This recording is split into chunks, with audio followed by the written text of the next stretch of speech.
All right, let's go. Number 8. The 1,000-ton stone.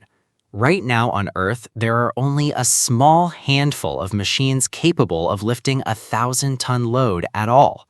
The largest is a Belgian-built ring crane called the SGC 250, nicknamed Big Carl, unveiled in 2018. It took a purpose-built assembly of steel, hydraulics, and a 48-meter-wide counterweight ring just to lift 5,000 tons under ideal conditions at a tight radius of 40 meters. Move that same load out to 100 meters, and its capacity drops to 2,000 tons. It is, by a wide margin, the single most capable land-based lifting machine that has ever existed, and it was built less than a decade ago. In a quarry outside Baalbek in modern-day Lebanon, there's a stone that outweighs what most of Big Carl's real-world competitors could ever move, and it never left the ground. Known as the Stone of the Pregnant Woman, or Hajar al-Hibla, it measures roughly 20 meters long and is estimated at 1,000 tons, still partially attached to the bedrock it was quarried from, abandoned mid-extraction. If we needed one of the rarest, most expensive machines on the planet invented within the last decade just to lift this stone's weight under perfect conditions, the real question isn't how ancient quarry workers moved it. It's how they even considered trying, using nothing but wood, rope, and human muscle. The leading engineering explanation involves slippage math that gets uncomfortable fast. Moving a stone this size on wooden sledges over lubricated tracks is calculated to require a pulling force in the range of tens of thousands of kilograms, and even an incline of just 1 or 2 degrees would have demanded thousands of additional workers hauling in careful, synchronized coordination just to prevent the sledge from sliding backward under its own weight. Roman-era engineers, who are credited with the Trilithon nearby, are known to have used capstans, pulleys, and enormous rope and lever systems for exactly this kind of load. But this particular stone was apparently judged mid-project to be one lift too far. It's the only entry on this list that was never actually moved at all. And in some ways, that makes it the most honest evidence on this entire list of exactly where the limit sat. Number 7. The Lifted Trilithon. A few hundred meters from the Pregnant Woman stone, 3 finished blocks sit fitted into the foundation wall of Baalbek's Temple of Jupiter, the Trilithon. Each is roughly 19 meters long and weighs an estimated 800 tons. And unlike their unfinished neighbor, these 3 were successfully quarried, transported, and then lifted into a wall standing roughly 6 meters, close to 20 feet above ground level. That last part is what separates the Trilithon from almost every other megalith on this list. Dragging an 800-ton block across flat ground, however difficult, is at least a problem sledges and ropes can theoretically solve. Raising that same block vertically, high enough to sit precisely level with an existing wall course, is a fundamentally different engineering category. Simple dragging offers no mechanism for controlled vertical lift at this scale. The construction is attributed to Roman engineers beginning under Augustus in the late 1st century BCE, and Rome had documented serious experience with exactly this kind of problem. The same empire that transported and raised multi-hundred-ton Egyptian obelisks across the Mediterranean and into Rome itself. The most credible explanation involves an enormous layered system of earthen ramps built up alongside the temple wall as it was constructed, combined with capstans and compound pulley systems distributing the load across dozens of separate rope lines, all coordinated by a workforce historians estimate at 20 to 5,000 people. It's a documented, achievable Roman engineering method, but achievable doesn't mean easy. Getting 3 separate 800-ton blocks to the same height within centimeters of each other using rope tension alone remains one of the most demanding precision lifting operations ever performed before the industrial era. Number 6. The Unfinished Giant. In a granite quarry near Aswan, Egypt, lies a monument that was never freed from the ground it was carved into, the unfinished obelisk. Commissioned under Queen Hatshepsut, It was intended to stand 42 meters tall and weigh an estimated 1,200 tons, which would have made it the largest single obelisk ever produced in ancient Egypt, more than twice the weight of any obelisk actually completed and raised. Partway through carving, a crock appeared running through the shaft. Workers set down their dolerite pounding balls and walked away, leaving behind an exact frozen snapshot of the process itself. That abandonment is what makes this entry genuinely valuable rather than just impressive. The Egyptians didn't use metal chisels to shape this granite. Granite is harder than the bronze and copper tools available to them.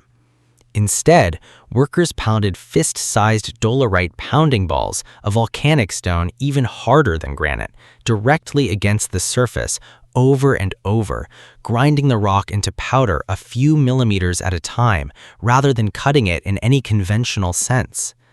Thousands of these dolerite pounders, some weighing 4 to 12 pounds each, still lie scattered around the site. Trenches, roughly 75 centimeters wide, were carved around the obelisk's edges, just wide enough for a worker to stand inside and swing. There's no mystery about the tool here. The physical evidence is sitting in the quarry, unlike almost anywhere else on this list. What remains genuinely staggering is the scale of ambition relative to the method. An estimated tens of thousands of coordinated hammer strikes sustained over months aimed at freeing 1,200 tons of solid granite from bedrock using nothing sharper than a rounder, harder rock.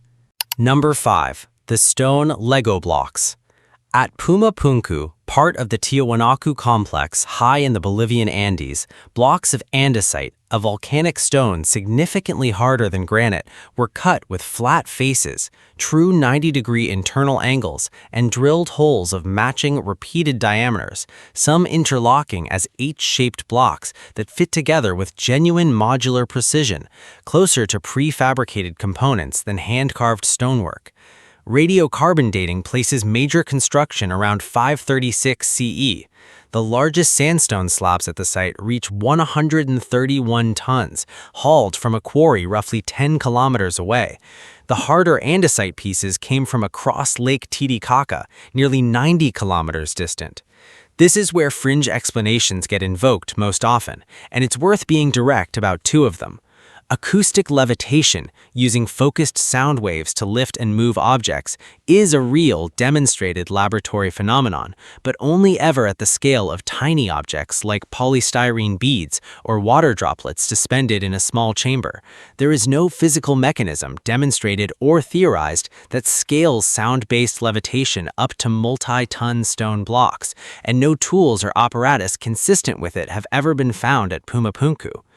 Geopolymer casting, the idea that some ancient stones weren't carved at all, but poured and set like a primitive concrete, based on material scientists Joseph Davidwitz's disputed research into certain Egyptian limestone, has occasionally been extended to Pumapunku's andesite in popular media.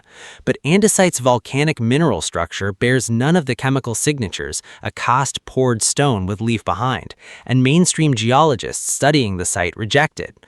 What the unfinished blocks left scattered at the site actually show is patient, conventional grinding. Stone hammers pounding shallow depressions, followed by sand and water abrasive polishing to true the final angles. Slow, skilled, entirely human-scale work, just executed with a level of mastery that still hasn't been fully reproduced experimentally at this precision, in this hardness of stone, today. Number 4. The Jigsaw Walls.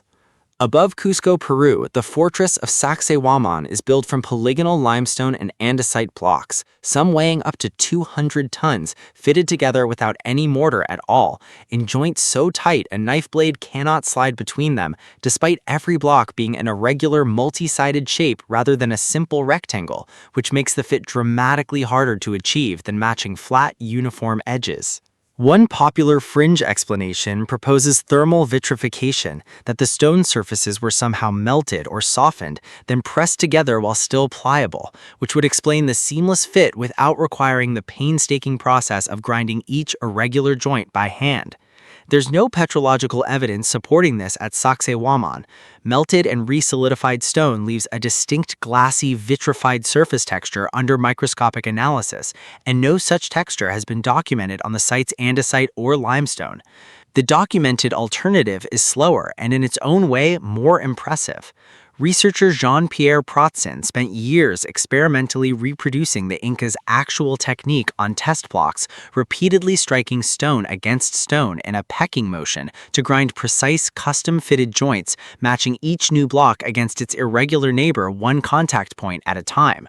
Inca oral history attributes construction to the Emperor Pachacuti beginning around 1438 CE, with a workforce that Spanish chroniclers later estimated at over 20,000 laborers across decades. The irregular interlocking polygon shape isn't decorative. It distributes seismic stress across dozens of contact points rather than a single straight fracture line, which is very likely why Sacsayhuaman's Inca-built walls survived the 2010 Cusco earthquake essentially undamaged, while nearby colonial buildings made from looted, rectangular-cut stones from the same site did not. Number 3. The 675-kilometer statues. Outside Luxor, Egypt, two seated statues of Pharaoh Amenhotep III, known as the Colossi of Memnon, rise 18 meters and weigh an estimated 720 tons each, carved from single blocks of quartzite sandstone quarried at Gebel El Ahmar, near modern Cairo, roughly 675 kilometers away. The stone was, by most estimates, too heavy to move upstream against the Nile's current using ordinary rivercraft, which is exactly what makes the journey so difficult to fully explain. The most likely reconstruction, based on Egyptian transport methods documented in other sites, combines both overland and river techniques, rather than either one alone. The blocks were almost certainly hauled on wooden sledges over lubricated tracks from the quarry to the riverbank, then loaded onto specially reinforced barges and floated south during the Nile's annual flood season, when higher water levels and favorable winds made moving an enormous load upstream at least achievable, if still extraordinarily demanding. Egyptian engineers are documented elsewhere moving comparably massive obelisks by barge using exactly this seasonal flood strategy. The physics involved is genuinely staggering regardless of the precise route. Moving 720 tons even a short distance on land requires overcoming friction forces large enough to require hundreds of workers hauling in careful unison on wet, lubricated sledge tracks, a technique actually depicted in surviving Egyptian tomb reliefs, showing a man pouring liquid directly in front of a sledge to reduce resistance. Multiply that effort across hundreds of kilometers of mixed overland and river transport twice for two nearly identical statues, and the Colossi of Memnon represent one of the longest verified heavy load transport operations anywhere in the ancient world. Number 2. The Buried Giant. Deep inside the Western Wall tunnels beneath Jerusalem's Old City sits a single stone block known simply as the Western Stone, 13.6 meters long with an estimated weight commonly cited around 500 tons, though newer ground-penetrating radar surveys have moderated some earlier higher estimates. It forms part of the lowest Herodian-era course of the Temple Mount's retaining wall, built under Herod the Great, beginning around 19 BCE, and it's frequently cited as one of the heaviest stones ever incorporated into a standing structure using pre-industrial methods.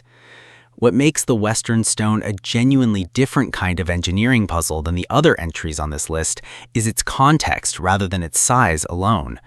It isn't a standalone monolith like the Colossi or the Pregnant Woman Stone. It's slotted into a continuous wall surrounded on multiple sides by massive, precisely dressed stones, meaning its placement wasn't just about generating enough force to move and lift it.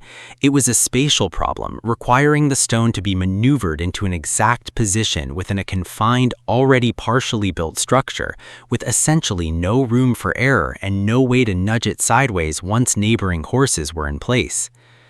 Archaeological analysis of the quarry above the Western Wall tunnel has found the site sits on a natural downward slope toward the construction area, suggesting Herodian engineers deliberately selected this specific quarry location so finished stones could be moved downhill using rollers, levers, and pulleys, rather than needing to lift them upward at any stage before final placement, turning a portion of what looks like an impossible lifting problem into a controlled, if still enormously labor-intensive, downhill delivery. Number 1. The inverted temple. Every megalith on this list involves moving stone from one place to another. The Kailasa temple, carved into a basalt cliff face at the Ellora Caves in Maharashtra, India, inverts the entire premise. Nothing was quarried elsewhere and transported. Nothing was lifted into place. Commissioned under the Rashtrakuta King Krishna I, beginning around 756 CE, the temple was created entirely by removing rock, an estimated 200,000 tons of solid basalt carved away from a single cliff face with nothing but hammers and chisels over a construction period some records suggest was as short as 18 years. The method itself is what defies ordinary engineering logic. Rather than building upward from a foundation, workers began at the top of the cliff and carved straight down, isolating a massive central block with 3 deep vertical trenches before shaping the temple's towers, halls, pillars, and life-sized elephant sculptures entirely from within that isolated mass, finishing at the top and working progressively downward to the base. That sequence means the builders had to hold the complete 3-dimensional structure of an entire multi-story temple complex in their planning from the very first cut, with zero ability to correct a structural mistake made early on by adding material back. Every single decision was final and irreversible the moment the chisel struck. No written architectural plans for Kailasa have ever been found. What survives is the finished result, a freestanding 3-story temple complex, complete with bridges, shrines, and courtyards, still physically attached to and inseparable from the mountain it was never built on top of, but carved directly out of. 8 megaliths, and only one of them was ever actually finished the normal way. The pregnant woman stone shows the exact weight where ancient engineers stopped. The Trilithon shows what happens when you solve that same problem anyway. The unfinished obelisk shows the tool.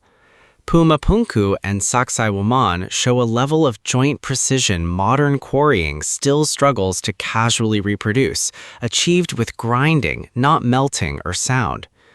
The colossi crossed more distance than any other stone on this list. The Western stone solved a puzzle of space rather than force, and Kailasa didn't move a single ton of rock toward its final resting place. It simply removed every ton that wasn't the temple. None of it required lost technology nobody has ever found evidence for.